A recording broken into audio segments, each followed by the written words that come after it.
Assalamualaikum warahmatullahi wabarakatuh. Baiklah kita ketemu lagi dalam, pertemuan kedua untuk, topik yang ketiga ya, jadi perancangan menara absorpsi. Kemarin sudah, saya beri slide terkait, tentang pengenalan untuk menara absorpsi. Nah, sekarang kita masuk ke algoritma perancangan, menara absorpsi atau yang sering kita sebut dengan absorber. Jadi yang pertama adalah menetapkan kondisi operasi dan desain variabel yang lain. Apa saja kondisi operasinya itu meliputi suhu dan tekanan operasi. Kemudian selain itu juga ada derajat pemisahan. Jadi berapa persen kita ingin memisahkannya.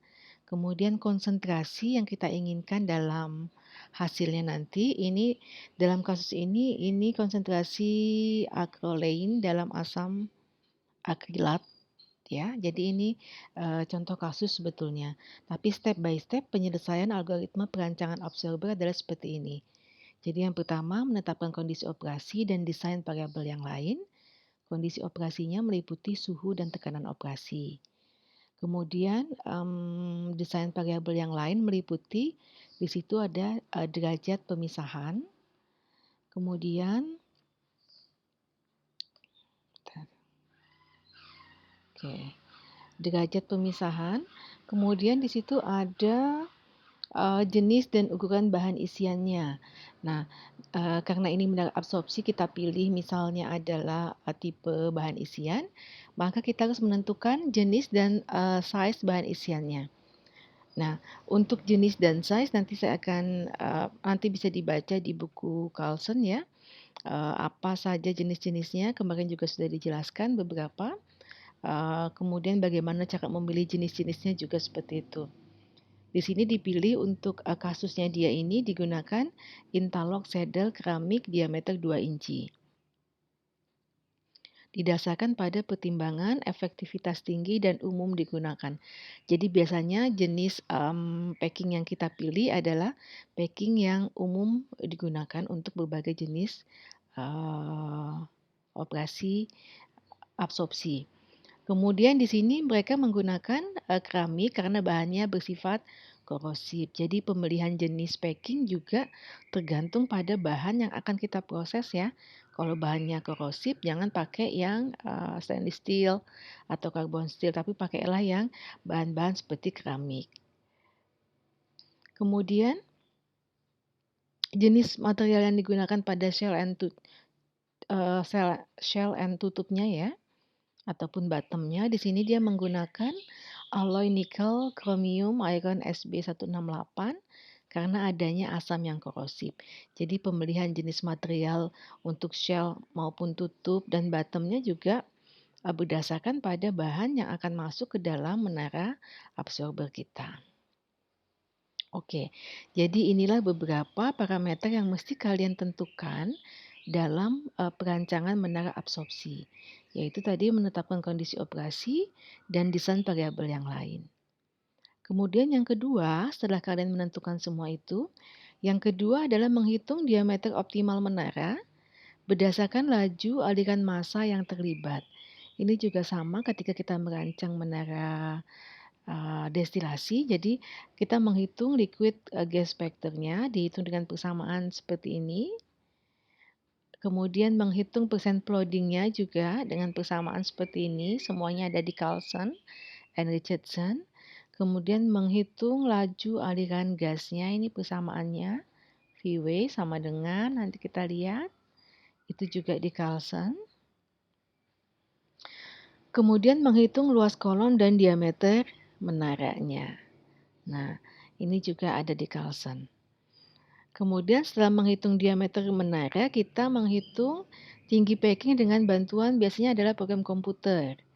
Algoritmanya seperti apa? Di sini ada yang pertama memasukkan data. Data apa saja yang diperlukan, diameter menara, kemudian komposisi cairan gas pada dasar menara.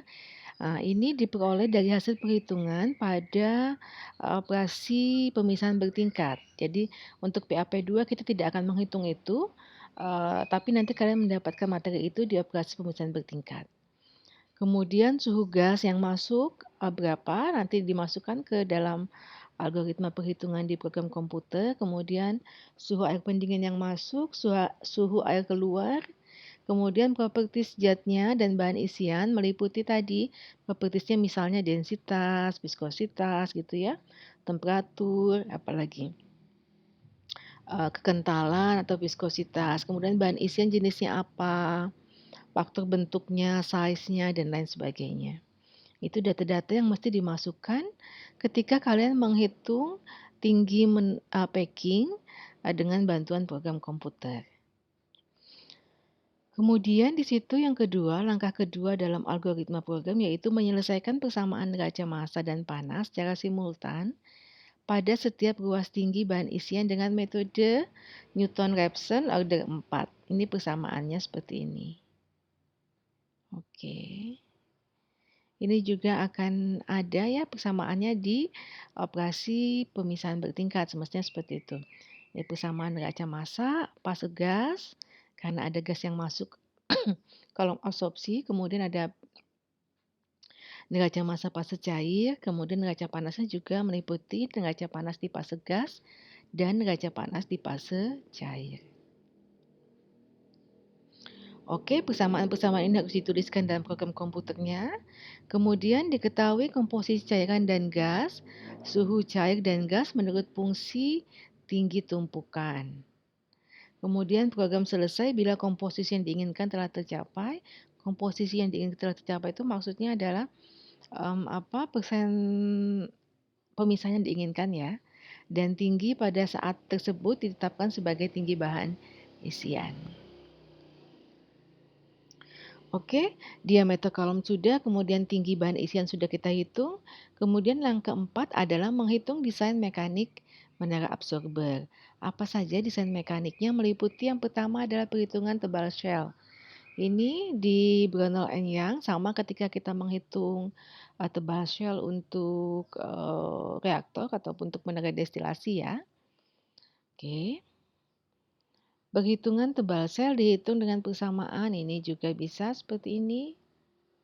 Tinggi head-nya, oke, tebal sel dan tinggi head seperti ini yang kemarin. Kemudian setelah itu menghitung pressure drop menara dengan persamaan yang ada di buku Ludwig volume 2. Jadi pressure drop-nya seperti ini. Kemudian perhitungan diameter optimal pipa. Oke. Nah, kalau ada isolasi, kalau menara kita diisolasi karena dia isotermal misalnya, maka kita juga mesti menghitung tebal isolasinya. Dihitung dengan persamaan konduksi panas dengan menganggap shell dan isolasi sebagai bahan yang disusun paralel hingga diketahui tebal isolasinya.